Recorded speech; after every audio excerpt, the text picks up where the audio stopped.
Si vous êtes le genre de femme sur qui tout le monde se repose, je vais vous dire quelque chose.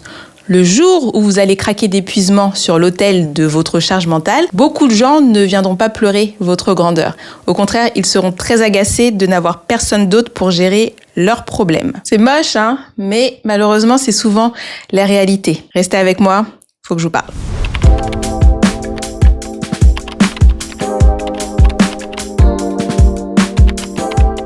Moi, c'est Tatiana, je suis médecin généraliste et ici, je voudrais aborder tout ce que je n'ai pas le temps d'aborder en consultation. Je suis tombée récemment sur un commentaire sous une de mes vidéos sur Instagram. L'internaute racontait que le collègue de son médecin est décédé brutalement. Un drame. Et quelle a été la réaction d'une partie de la patientèle? C'était de hurler sur la secrétaire et hurler sur les médecins. Pourquoi? Parce que leur rendez-vous était annulé. Quand j'ai lu ça, j'ai eu un frisson. Mais le pire, c'est que je n'ai pas été surprise parce qu'en tant que médecin, des histoires comme ça, j'en ai entendu des dizaines. C'est une part brute de notre métier, mais c'est aussi la réalité de votre vie parfois. Exemple, tu es mère célibataire, tu sacrifies toute ta vie pour tes enfants et à l'âge adulte, il y en a certains qui vont te reprocher de ne jamais avoir été là pour eux. Ou au travail, tu as l'esprit d'équipe, tu ne comptes pas tes heures, toujours prête à remplacer un collègue absent. Pour te remercier, on te promet une promotion et puis un jour tu tombes malade, t'es en arrêt, on donne la promotion à quelqu'un d'autre. Et quand tu reviens, tu t'étonnes, on te dit « Ah bah oui, mais tu comprends, t'étais absente lors de l'attribution. » Et voilà. Ou bien tu rentres chez toi, il est 20h, tu as passé la journée à gérer les urgences au boulot, à manager ton équipe, à gérer 3 projets foireux.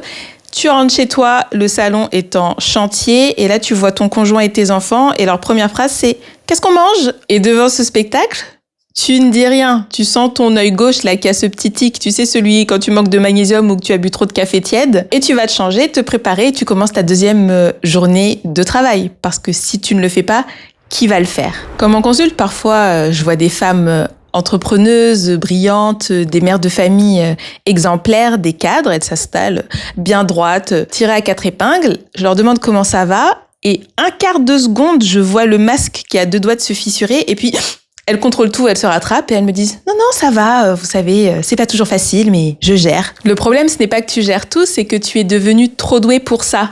Tu gères trop bien. Et c'est là que le piège se referme, que ce soit parce que la vie ne t'a pas épargné, que tu as de trop nombreuses ou trop lourdes responsabilités, le système te fait porter tout en même temps. Et comme tu as un cerveau qui tourne vite, une ambition saine et une loyauté sans faille, tu as développé une compétence hors norme, l'hyper-contrôle. Tu es devenue la championne de la charge mentale. Toi aussi, ta phrase préférée, c'est « Oh, t'inquiète, je vais me débrouiller. » Bon, moi, je plaide coupable. Pendant des années, c'était ma phrase préférée. Et parfois encore, je sens que je suis à 2 doigts de la sortir et je me retiens. Quand on me dit « Tatiana, tu veux que je t'aide pour un truc ?» Je sens que je bégaye « Oui, tu peux m'aider sur... trouver sur ça ?» Et je sens à l'intérieur que j'ai fait un énorme effort sur moi-même. Le pire, c'est que parfois, quand tu dis cette phrase, tu penses que c'est pour ne pas déranger. Ou bien que ce sera mieux fait si c'est fait par toi-même. Et en plus, la plupart du temps, c'est vrai. Bah oui, parce que la sœur jumelle de l'hypercontrôle, c'est le perfectionnisme. Sauf qu'il y a un prix à payer et ce prix, tu es en train de le payer sur le dos de ta propre santé. Regardons les choses en face, entre nous. Peut-être que toi aussi, tu te reconnais dedans. Quand on sait tout faire, on finit par tout faire. Seul. Sans déléguer. Pourquoi? Parce que dans ta tête, il y a une petite voix qui finit par te répéter « Ça va aller plus vite si je le fais moi-même ». Et au moins, ce sera bien fait. C'est gratifiant pour l'ego, et le plus souvent, c'est vrai. Tu te sens forte, tu es le pilier, sans toi, ça n'avance pas.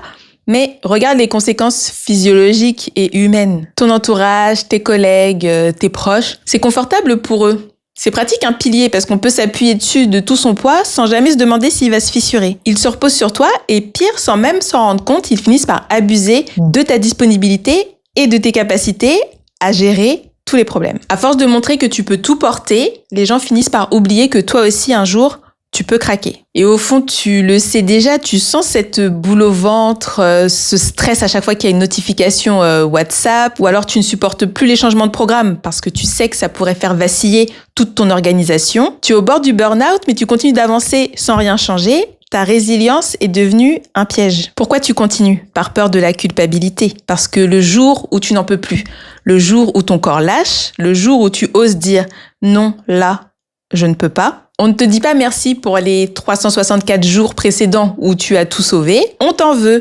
On te reproche de casser la routine, on te reproche de casser le confort des autres. Et toi, au lieu de voir qu'il y a un problème, tu culpabilises.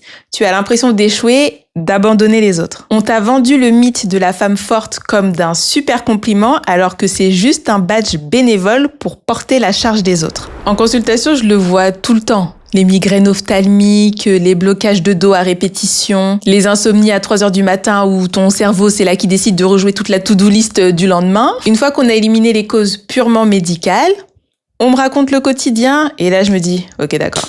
Ce ne sont pas juste des symptômes physiques, parfois c'est le système nerveux qui crie « Te plaît, on lâche le volant là !» Et je t'entends d'ici, tu te dis « Oui mais Tatiana, si je lâche tout s'écroule. Mon entreprise a besoin de moi, mes patients ont besoin de moi, ma famille, mes enfants ont besoin de moi. » Et c'est là qu'est la zone grise. Parce que c'est pas tout noir ou tout blanc. Tu aimes ce que tu fais, tu es doué, tu es brillant, tu as de l'ambition, tu as des projets, quels qu'ils soient. Donc l'idée, c'est pas de tout abandonner, tout laisser en plan, devenir passive et puis aller vivre seule dans une maison à bord de mer. Même si certaines semaines, l'idée est très séduisante. Mais le risque, c'est que si tu ne lâches pas du lest proprement, la vie va te faire tout lâcher correctement et ça peut être cataclysmique. J'abordais déjà ce sujet dans l'épisode 2 du podcast audio. Pose-toi cette question, les yeux dans les yeux, toi dans le miroir. Est-ce que tu es indispensable ou est-ce que tu as organisé un système autour de toi où tu es la seule à tenir les ficelles? Moi aussi, j'ai cru que je devais être cette femme forte. J'ai un parcours professionnel exigeant, je viens d'une lignée familiale de femmes fortes, brillantes, résilientes, qui se sont sacrifiées pour leurs proches. D'ailleurs, je les en remercie parce que j'en ai profité. Ça a forcément participé à la femme que je suis aujourd'hui, mais un jour, j'ai compris que c'était trop et il a fallu que je me pose les bonnes questions. Je me suis dit, si je continue à ce rythme, je vais devenir une statistique, encore une de ces femmes brillantes vidées de sa substance et qui vit une vie métro, boulot, dodo de luxe. Je suis radicale, je me suis posée, j'ai choisi la liberté. Et la liberté, parfois, ça commence par un apprentissage hyper contre-intuitif. Je m'explique. Pour sauver ta peau, il faut que tu apprennes à être nul. Oui, tu as bien entendu. Apprenons à être nul. Comme je te l'ai dit, j'ai tout lâché d'un coup. C'était un peu violent, je l'avoue. Et ça fait peur, parce qu'on se dit, mais tout va s'écrouler, mes relations amicales, amoureuses, familiales, professionnelles. Et c'est vrai, des choses vont bouger. Mais ça veut dire que l'organisation et les relations autour de toi n'étaient pas très saines. Et ce qui est bien, c'est que la destruction appelle la reconstruction. Aujourd'hui, je ne fais pas moins de choses. On ne se refait pas. Mais mes limites sont plus fermes. Je pose un cadre beaucoup plus tôt et je prends beaucoup moins de responsabilités qui ne sont pas les miennes et je responsabilise les autres.